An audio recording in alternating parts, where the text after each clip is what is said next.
Dear, सबसे important बात यह है कि जब आप अपने बच्चे को नंबर सिखाना चाहें तो मेक श्योर कि आप उससे पहले उसको कुछ बेसिक स्ट्रोक्स इंट्रोड्यूस करवा चुकी हों। For example standing line, sleeping line, slant line, right curve and left curve. क्योंकि जब बच्चा इन स्ट्रोक्स को पहचानता होगा तो बच्चों के लिए नंबर्स फॉर्म करना बिल्कुल भी मुश्किल नहीं होता। मैंने भी अपने बच्चों को यही बेसिक स्ट्रोक्स और कुछ राइमिंग वर्ड्स यूज़ करके नंबर्स इंट्रोड्यूस करवाए हैं and I hope it will helpful for you.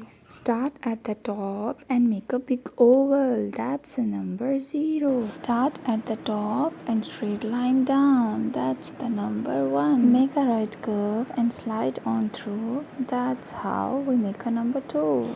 Go around again. Number 3 is like a game. Down and over, down one more. That's the way we make 4. Sleeping, standing and a right curve. Number 5 I really love. Make a left curve and bring it in. That's how number 6 will begin.